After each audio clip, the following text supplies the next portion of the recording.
the bills. Okay. Good evening. I'd like to welcome everyone to this Summers County regular board meeting, April 28th, 2026. Time is 6 p.m. Let the minutes reflect that 2 board members are present with a 3rd board member dialed in remotely. 2 board members are unable to be here at this time.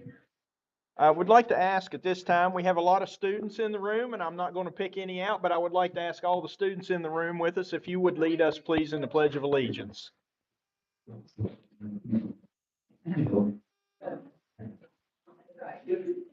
I pledge allegiance to the flag of the United States of America and to the republic for which it stands, one nation, under God, indivisible, with liberty and justice for all.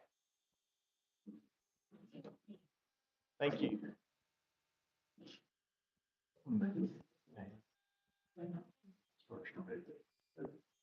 Okay. Item 3, approval of agenda or with adjustments. I would like to make a motion that we move item 4 between items 5 and item 6. So we would handle item 4 after we've had our presentations. Second. There's a motion by myself, seconded by Mr. Brogan, that we handle item 4 after item 5, which is presentations. Is there any discussion? All in favor, please say aye. Aye. Opposed? Abstaining? Let the minutes reflect by a 3-0 vote. We will handle item 4, student discipline, after presentations. Make a motion that we approve the agenda as read with the aforementioned change. The motion by Mr. Brogan, seconded by Mr. McBride. We approve the agenda as read with the aforementioned changes. Any discussion? All in favor, please say aye. Aye. Opposed? Abstaining? Let the minutes reflect by a 3-0 vote. The agenda has been approved as read with the aforementioned adjustments. Item 5, we have presentations. The first presentation we have is our Summers County Comprehensive High School LSIC.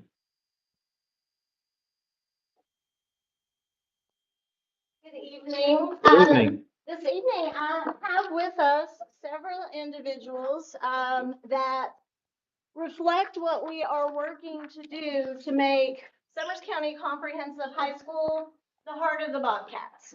We are a community of young individuals, of teachers, of individuals who are from, around, and nowhere near Summers County. And every day, our teachers and our staff show up to support and grow and celebrate kids in this school. So over the next year or 2, our goal is to really grow our school into that. And I could share wonderful, wonderful things about so many people and groups in this room. But we do have a few commentary slides, but I would like our important people, our teachers, our students, and those who support us every day to speak for the school.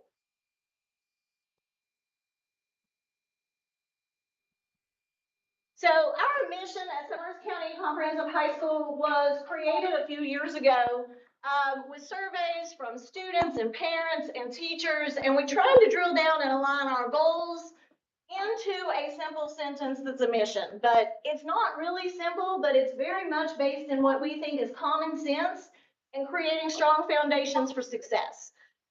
Our goal and mission is to equip all students to be intrinsically motivated citizens who attend to their goals, behave with integrity, accountability, and perform at their highest standards.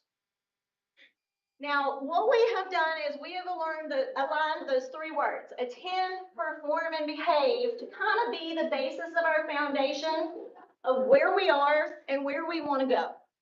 So in attend, we're going to talk about attendance, and we're going to talk a little bit about those rates. But we also really want to make sure that people know it's attending to the goals that they set, attending to making sure they make their commitments. Ms. Cochran, do you want to talk a little bit about, I'm sorry, Mr. Lawson, about our attendance goals, our attendance? Sure.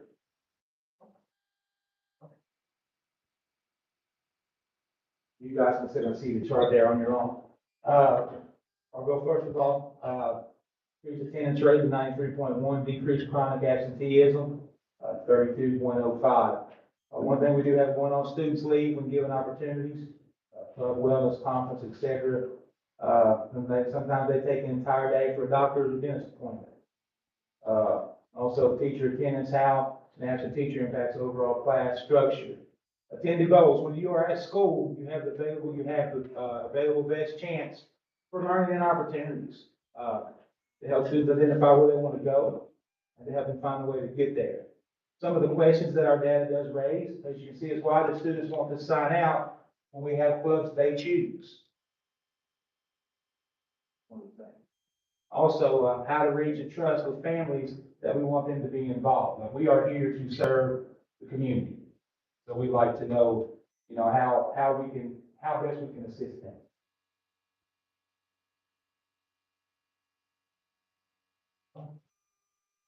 In terms of performance, at the school, we want that to be both academically, but also performance socially. How do we act with one another? How do we treat one another? We are a community within a community. And that idea of integrity, doing the right thing, even when no one's looking. And when you see some of our students here today, those are the students that truly represent integrity, success, and doing what it takes to put their best foot forward. Some of the things that we're doing to focus on performance is the science of reading.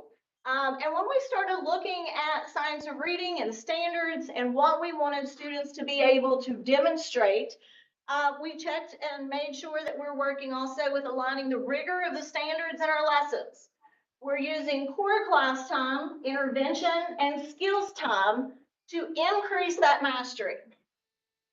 We are looking to extend our community. This year, we welcomed new partners in education, Burke and Herbert Bank. If you all would like to stand up and introduce yourselves. I'm Matt Barnett. I'm the community bank manager for Burke Herbert Bank. I've been with Burke Herbert since July, but before that I was with First Century, which is now Burke Herbert.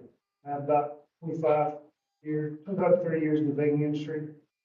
I'm on business at one point, graduated from Concord, have a master's degree from WU, so look forward to working with Ms. Hawkins in the school as a part of education. Thank you. And as we started to do some of these things, we took a bigger, deeper look under the surface. And sometimes when the community or you all look at our data, sometimes you see that we don't meet the basic expectations. But I can tell you it's not from the effort that the teachers and the staff put in. It's going to take time to change the outcomes. But when we look below the surface, what you do see is you see a lot of the priorities that this building, that these people have worked on for 2, 3, 4, 5 years. And we are finally getting what I consider momentum to kind of move that glacier down the water a little bit. And we're starting to see the lower parts. We're starting to see change. We're starting to see that sense of worth as educators, strength and success as students. And so that is our goal and our motivation to continue doing what we're doing and try to figure out how to best do it to serve our school and our community. Ms. Cochran is our PBIS chair, so I will let her talk a little bit about behavior. Okay, we have been working on behavior, since I got here 5 years ago. And I've always thought that you can't teach until you get the behaviors under control, where you can have the kids in the classroom focused and ready to work. And just to go over some of our data, in 21-22, we had 2,831 write-ups. It has decreased gradually over the 5 years, and today we have a total of 806 write-ups for the year.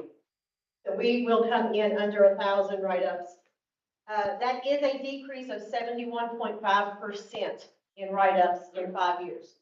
That is including the ban on the cell phones policy that came into effect during that 5 years. One of our significant areas of write-ups has always been disruptive or disrespectful behavior. In 21-22, we had 713 disruptive write-ups. This year, we've had 63. That's a 91% decrease. Another area of concern is insubordination. In 21-22, we had 324 write-ups, and this year we've had 71. That's a 78% reduction in 5 years. So we are moving in the right direction when it comes to discipline and write-ups and behavior management. And as in our PBIS, during the 24-25 school year, we implemented PBIS as our school-wide framework for the first time. The PBIS team collaboratively identified and defined behavioral expectations for various locations throughout the building. Expectations were made visible through the creation and placement of posters in appropriate areas. Each year, students are explicitly taught expected behaviors using a deliberate and systematic approach. Expectations are reinforced as needed, and additional practice and reteaching are provided to ensure that student understanding and consistency happens. During the 25-26 year, we have placed an emphasis on strengthening our Tier 1 PBIS supports by training new staff of our expectations. The current focus is on ensuring consistent implementation across classrooms. Grade level teams will work collaboratively to establish common expectations. Expectations will increase as students advance in grade level to reflect maturity and promote responsibility and independence. When looking into our PBIS team reviews data, and we have found that 55% of our discipline issues come from our middle school, well, our 7th, 8th, and 9th grade. So next year, our focus will be to work strongly with those grade levels to try to bring those numbers even further down. Guess deserves a hand.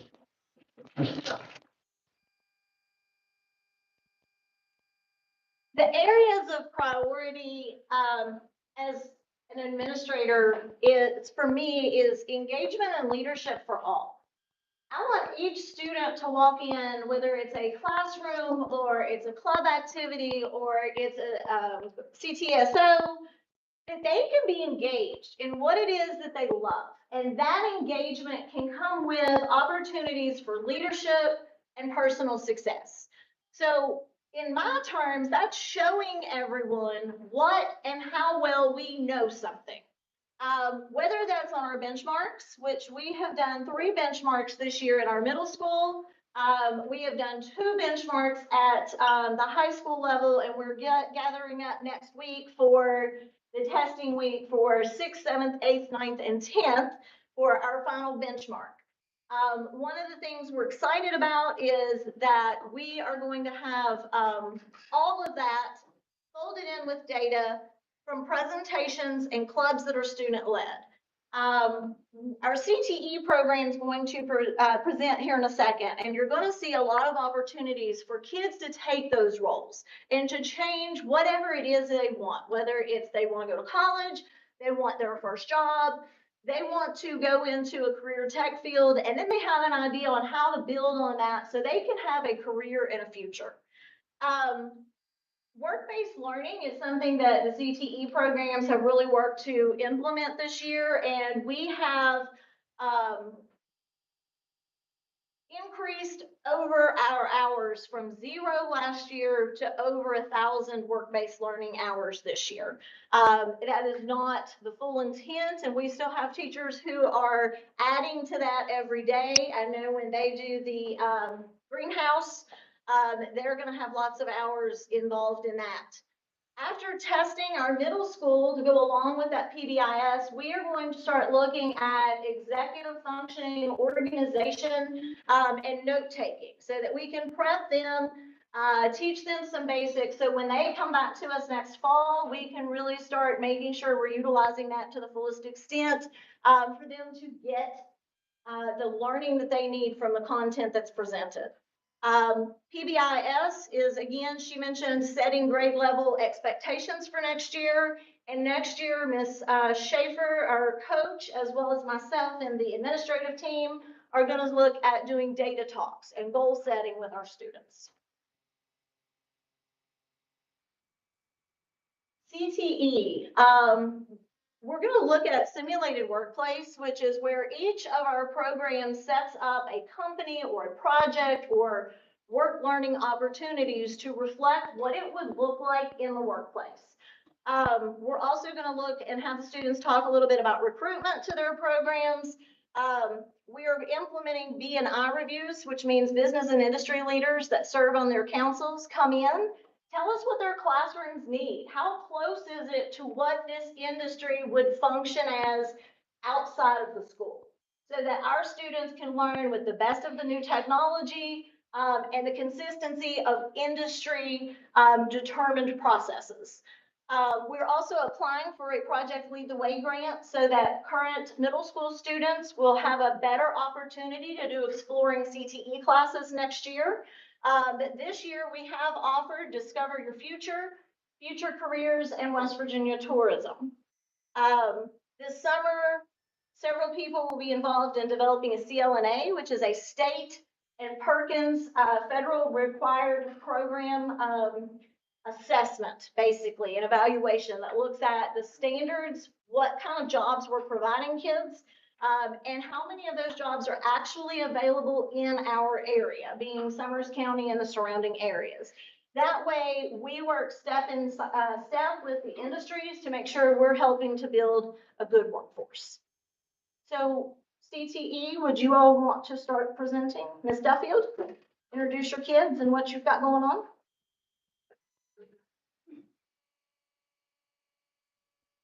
You want to stand up here? Okay.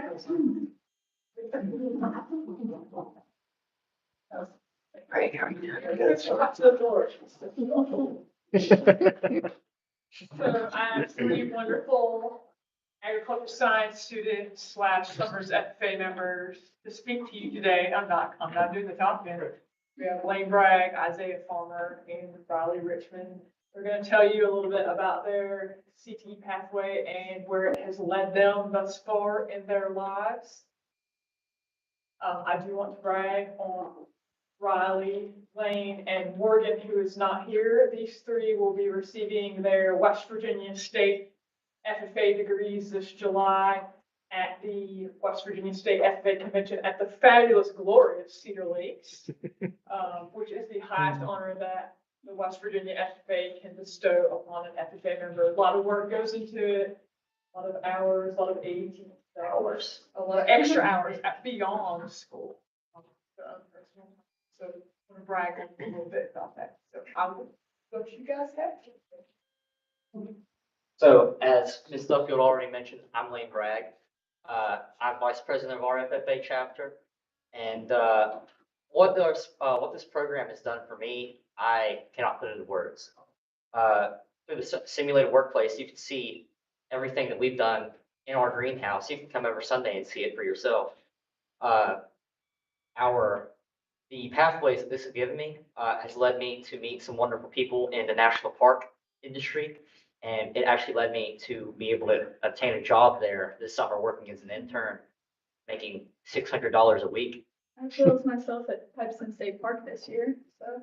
Yeah. This program has gave us so many opportunities, so many chances to learn customer service skills, how to talk in front of people. I would never be able to be talking right here, let alone the entire school, like we've done multiple times now. But because of Duffield and because of Lane, I've learned how to just have conversations in front of people and how to talk myself up. And there's just so many opportunities we've gained from this program, truly. And I'm just, with our work program, like, we've learned how to talk to people, how to work under pressure with our train day sale, where we sell our pulled pork sandwiches. how to and slot buckets. multitask, how to stay on task, how to be here and there, and our schedule's constantly filled up with multiple activities at a time. And we all truly enjoy it. We get to grow together as a family and learn how to help each other as we work throughout the whole year. Like our project currently, which is the greenhouse, where we've planted every seed and grown everything up, and then now we get to help the younger kids below us work it as we've worked it for years now. It's good to be able to mentor. I remember whenever I was first joining our program, I looked up to our seniors and our juniors, our leaders in our chapter. And now it feels great that I'm able to fill that space. I'd like to mention, sorry, I'd like to mention also that, with the greenhouse, you learn a lot of like customer service. And currently I work in a restaurant, so that's a very big like part of my day.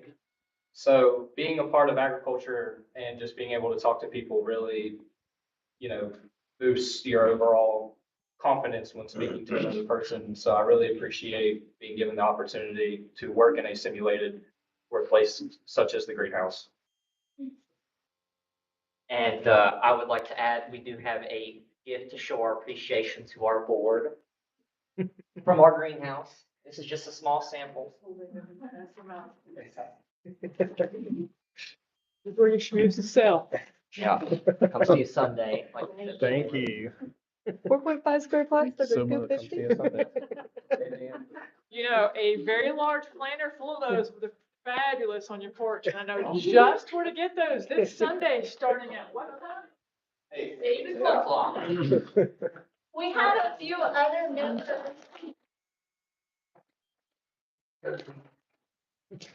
CTE program, can I ask you ladies to come up and, Ms. Woodrum, come on up. We have ProStart represented, with Ms. Crystal Woodrum. We have the ECAT Early Childhood Program with Ms. Rhodes, and our graphic design department with Ms. Weichel, Mr. Jones, come on. We also have our, building maintenance operations program here tonight. And this has been a very busy season for them. We've added things. I've kind of said, hey, do you have students who kind of rise above the rest? And can they put together a portfolio? Do we have kids who might be recognized for the governor's workforce credential? So we're kind of going through that. And all of these wonderful people just are finishing up, as well as Ms. Duffield, testing for the NOCTI. And again, last year we were recognized as having some of the top 10 highest scores in the state. So I look forward to seeing our numbers and our data and recognizing this group that shines very brightly. Did you have, any of you all want to share something about your specific programs? I know Ms. Weichel brought some work samples. And they can look at it at their convenience if they want to. These are just some samples of some of our major projects we've done this year. It's not as pretty as a plan, but, and I'll leave the rest of these right here in case anyone will want to look at anything we've done this year. And so the graphic design department actually created kind of the brand for the Alderson Prison. Was it the 100th Centennial the celebration? Centennial celebration. And that today they spent the day at Social Studies State Fair, selling T-shirts that they worked on completing the printing project for. Ms. Rhodes, you have a couple busy days ahead of you. So my students are going to be teachers tomorrow. We have invited 2 pre-K programs from Hinton area to join us tomorrow, and my students have worked tirelessly to get the room ready, and they put together the lesson plan, and we're really looking forward to it. We are working, we're going down to visit Miss Duffield tomorrow because the room theme is a farm. And so we are going to take the kids on another field trip down to see chickens, maybe the rabbit. I'm not sure. Will she be around? Okay, yay. So, I want to go on record that Mr. Angel, I did ask Emma if she would like to join us tonight. And I was gonna tell you before you finished that I did tell Emma she should come and join you. But I did see a picture of her bulletin she board. was worn out, but they've come up with the agenda for tomorrow, and they are super excited I talked to Ms. Persinger, she's super excited about tomorrow. I worked with Ms. Weichel here, they created the, t-shirts made for the event and everything, so it will be a lot of fun. The room is set up and ready, if you all would like to visit the room and actually see what Emma has done. But I'd also like to brag on this group, all 4 of my students passed their NOCTI. And given that, and they have worked all year long to achieve 150 hours for pre-K kindergarten classrooms this year. Once they graduate, they are ECAT eligible. And so all they have to do is apply for their certification through the State Department. And they are 100% employable at that point in the state of West Virginia. And so that is really wonderful. That's Last year's really students, all of mine passed their ECAT as well. So Great. we're moving forward. And rumor has it, we're getting our pre-K back down here next year. So Rumor's right. rumor's right. It's hard to believe it's been 3 years. Well, since we adopted, and Dr. Green was instrumental in bringing in program building, maintenance, and operations. We have refined a lot of the procedures, and we have a truly work-based program. We've had students here, but the majority of my students are working. They leave school and they're working at various jobs. I think when we started this, one of the questions Mr. Angelman had is, what is building maintenance and operations? So I came up with, it's a multifaceted approach to the construction industry, which allows a student to be exposed to a multitude of skill sets. Well, little did I know at the time that we have the perfect learning environment.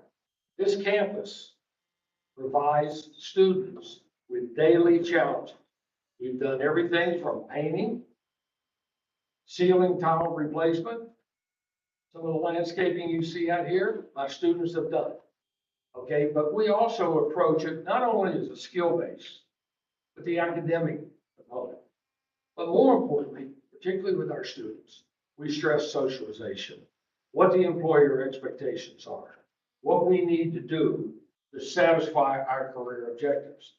I now have students, and I would say out of the 12 we have, we've had 10, with the exception of 1, that exceeded national standards on the NOCTI test, okay? So they're workforce ready, but they're going in different directions. Some are going to go to New River, some are going to go to Concord, okay? They have learned that what you put between your ears, nobody can ever take away from it. And when this board approved this program, I don't think any of us knew 3 years later, we'd be at a point where we are satisfying not only the students' needs, but community needs.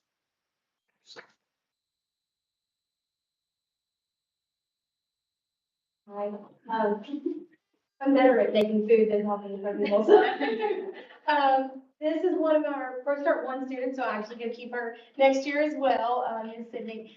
Would you like to say anything before I get started? No, she's better at cooking food as well. So, since I was just hired on the 15th, I think, of April, full-time. So it's been kind of a transition, not knowing what I was going to do, about how long I would be here. But in that transition, we've done a lot. We've done a lot of catering for, outside of the school as well as inside of the school for the board. We did tonight's and, actually this week alone, we have tonight. And then on Friday, we're doing the, career decision day. So it's like 250 people. They're going to be cooking for that. And as well on Friday, Reach, Sydney and another one of our students is going to Reach. They're doing a 75-person in-house catering they're going to be serving. On Friday, we're also making 150 cupcakes and 10 to 15 cakes for Jungle Branch Carnival on Saturday.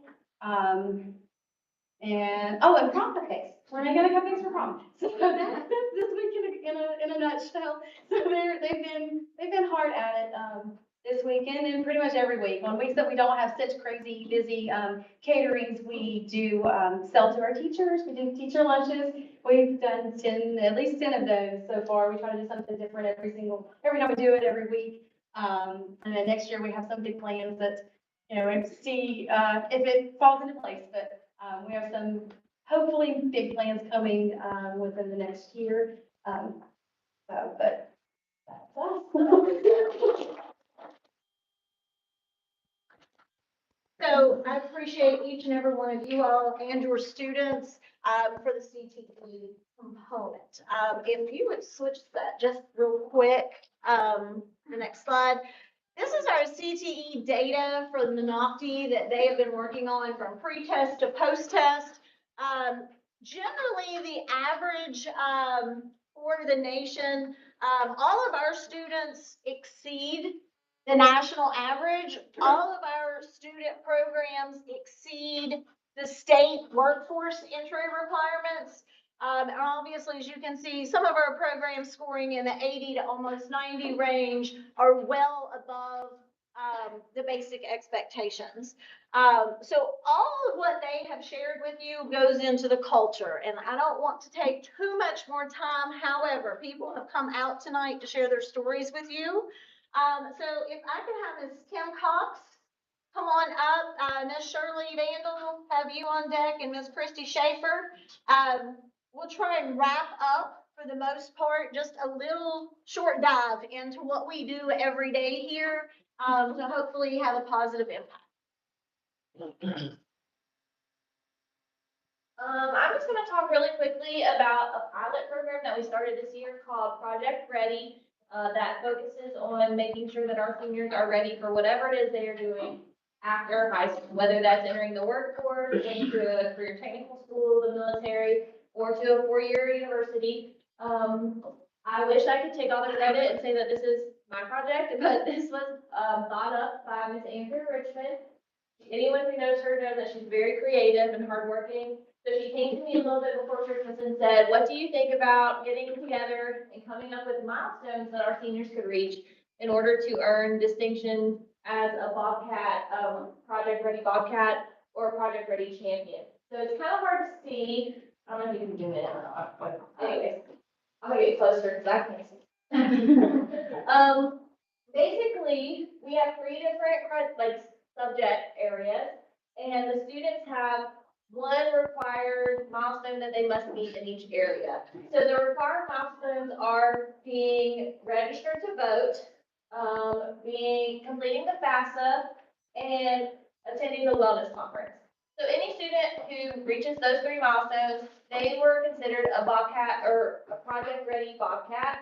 And then we have additional things in each milestone, such as obtaining your driver's license, attending a citizenship workshop, attending a college visit, attending the job fair, going to a life skills week, or attending a tax return class. And if they did an extra, milestone in each category, they became a Project Ready champion. So any student who met those qualifications, we're going to have a banquet for them on May 7th. We're going to feed them and their families, recognize them, give them certificates.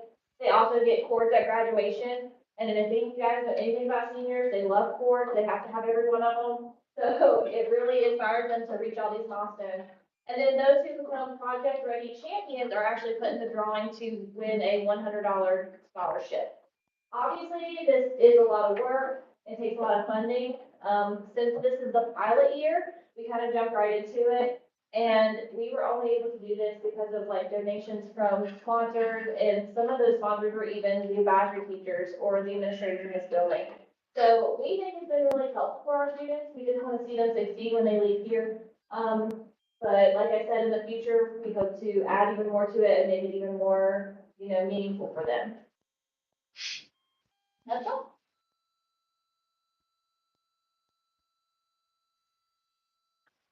As a middle school teacher, and I've been around for 27 years in seventh grade, I've experienced a lot of different students, a lot of different learning styles.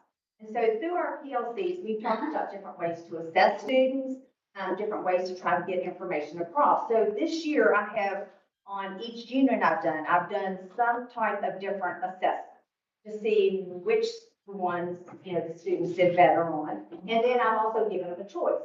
So with this last unit, we did ancient Rome. And so we went through the whole, we put notes, we did the book, we did all of that. And then for their assessment, instead of giving them a regular test, I gave them different topics. And they would take those topics and they were to research. And they had to find out information that we had not covered that fulfilled the criteria. And then they made posters, and you can see those back there.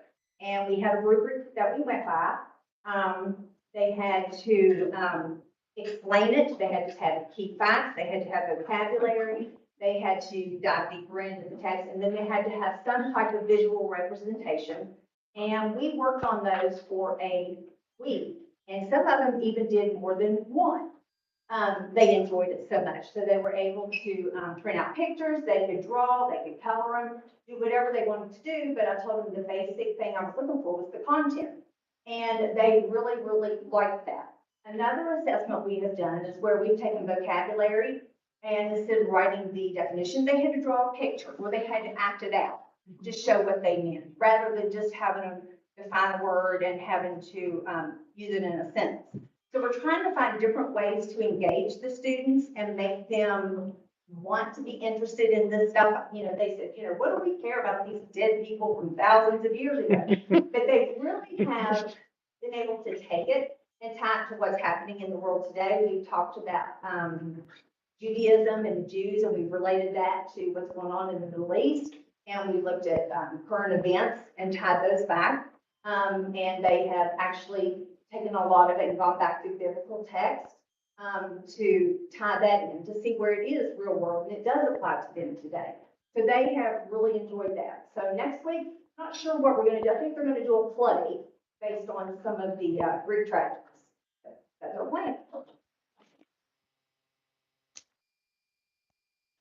I want to speak briefly about the work that teachers are doing in our professional learning communities, or our PLCs.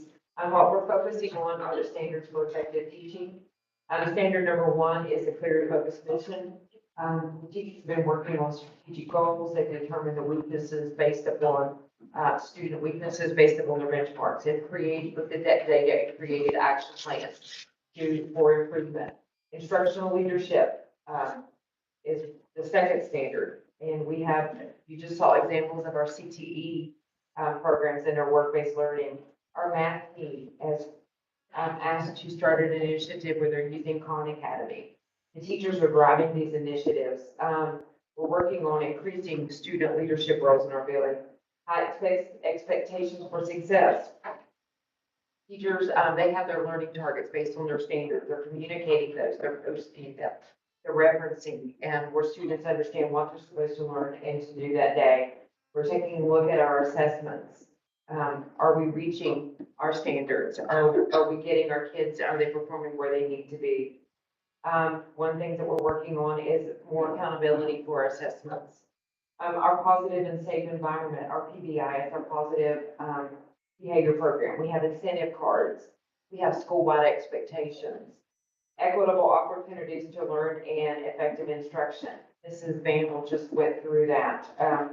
Through vocabulary, we've talked about the Frayer model vocabulary instruction, where they give examples, non-examples.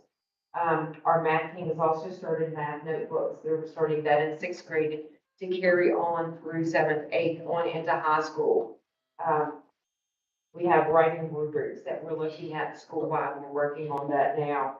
Some other strategies, they're talking about strategies that are working in the classrooms, and then bringing them to their fellow teachers, such as the sketch to stretch strategy. Frequent monitoring of student progress. We're looking at our benchmark assessments, our data reviews. We have our tiered system of support for our students who need that extra through our intervention and through our skills classes. We also have our student assistance team that goes on and works with our families to bring extra support in through families. And the very last one is our family and community partnership. We have our open house. We have our fabulous Gear Up program. The kids are giving back to the community, where we're not always asking them. Key Club has done a clothing drive that was given away to the community, and then the wellness conference. Then what Mrs. Cox just spoke of. So our students, they're giving back as well as asking this to give back to our students.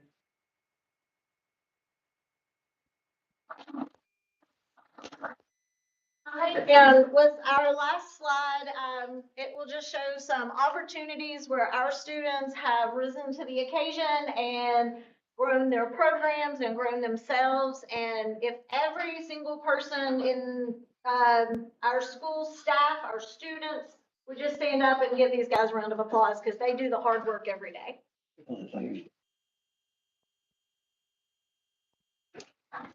Everybody wants to stand up.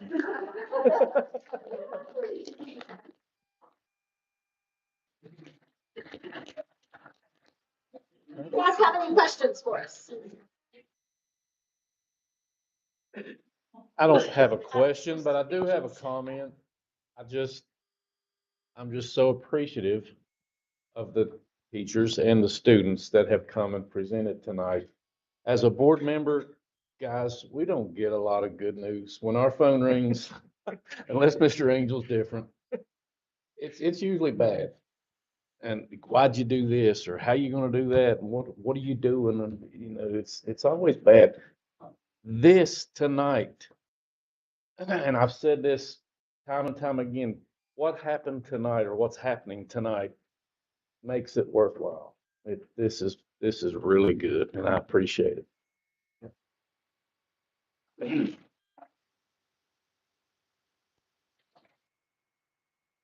Oh, yes. It was a separate recognition, although we don't want to exclude them. So I would like to start the recognition of our other, also equally important group because they represent us as student athletes. And everyone that's with them today was a student first, and they go above and beyond with their coach, Mr. Richard Woods. Can you join us up here, guys? They go above and beyond. They are not a West Virginia secondary schools athletic team because it's not really recognized. They are the Summers County Comprehensive Bobcat powerlifting team. And as exceptional as all of these individuals are as students and even the teacher, he actually engaged in a good conversation with me on how we're going to work on building writing across the curriculum next year. And I took some feedback from that. But these kids have set records that no one really knows about unless we have an opportunity like this to celebrate them. So Mr. Woods, if you would introduce your team and some of their amazing success. All right. We got senior Marshall Mann, who currently holds 10 state USPA records. Wow. Yep. Natasha Knott, she's a junior, holds 24 state records. 3 national records. What you're saying is don't mess with her. We're still going on this one. Brady Cook holds 18 state records, and 4 of those are in the adult division.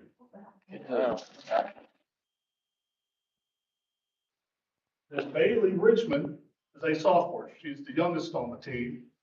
She just started 11 months ago. Holds 15 state records, 3 nationals. So that's. Another member, Clayton Berry, is at work because they all had jobs. So that's where they go after school. He holds 23 state records and 3 nationals, and come spring, when we get to a national meet, because I gotta wait for that to come out, so we'll travel to Indiana, New Jersey, somewhere, and he's shooting for a world record at that meet. Because he's already lifted it at the last meet 2 weeks ago, was 605 on a deadlift, which ties the world record in USDA. So these kids, they hold a total of 79 state records and 9 nationals. And that's just this group. That ain't counting the 7 years before this. So we're well over 100 state and total of 12 nationals that this school has produced in powerlifting and strongman competitions. So it's all funded by their parents. Their parents pay for the meats, they pay for the hotel, they pay for transportation. The school, Ms. Hawkins, Ms. Cochran, has allowed them to be excused from school for school activity. But other than that, their parents, most of them are here, are ones funding this because it's not cheap to travel out of state. But they keep their grades up, all over AB students. And I don't think any of them has ever had a write-up. This is the standard that all sports should go. Congratulations, Coach. Thank you.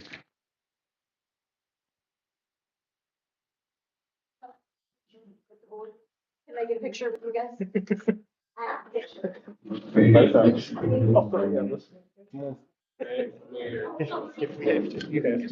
Come here, Greg. I'm coming, Marshall. You better.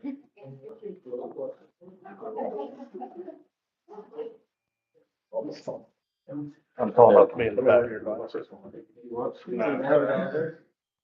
Where am I going? In front of you. In front of you. Which camera are we looking at first? I'm looking at both. I'm like a gecko.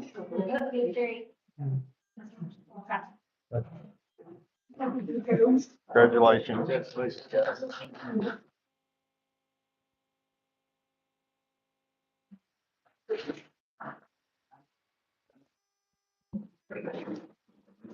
All right.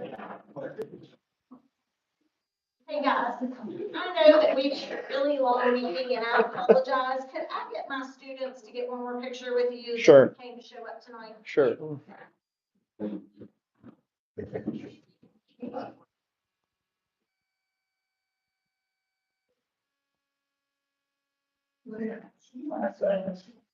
Did you remember official dress tonight? Okay, good.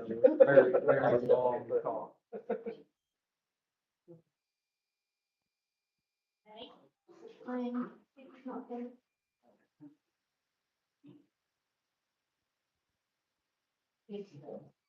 Congratulations. Appreciate it. Thank you for the flowers. Oh, of course, thank you for having. All right.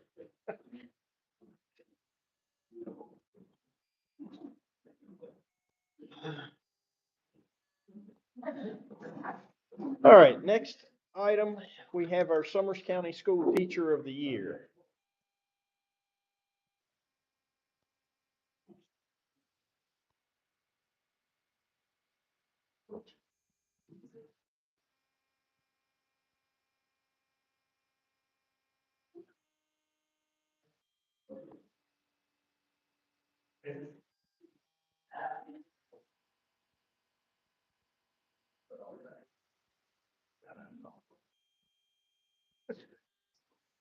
Put your cup back, so. I started bringing big cups.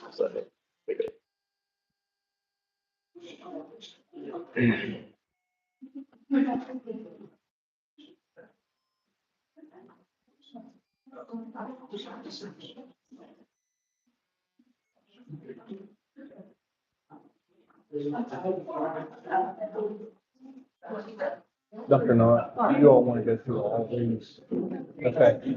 So what we're gonna do here for the presentations, we have Summers County Teacher of the Year, Summers County School Service Personnel of the Year, Summers County School Professional Support Personnel of the Year, Summers County School Principal of the Year, and we will also recognize Summers County School retirees. So we'll cover all of those.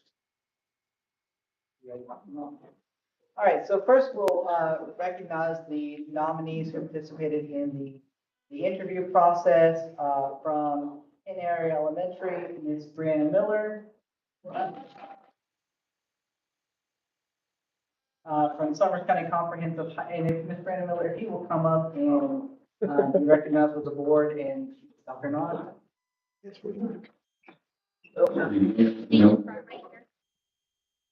over here in front.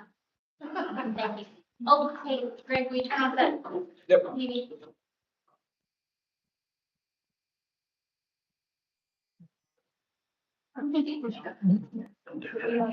Oh, just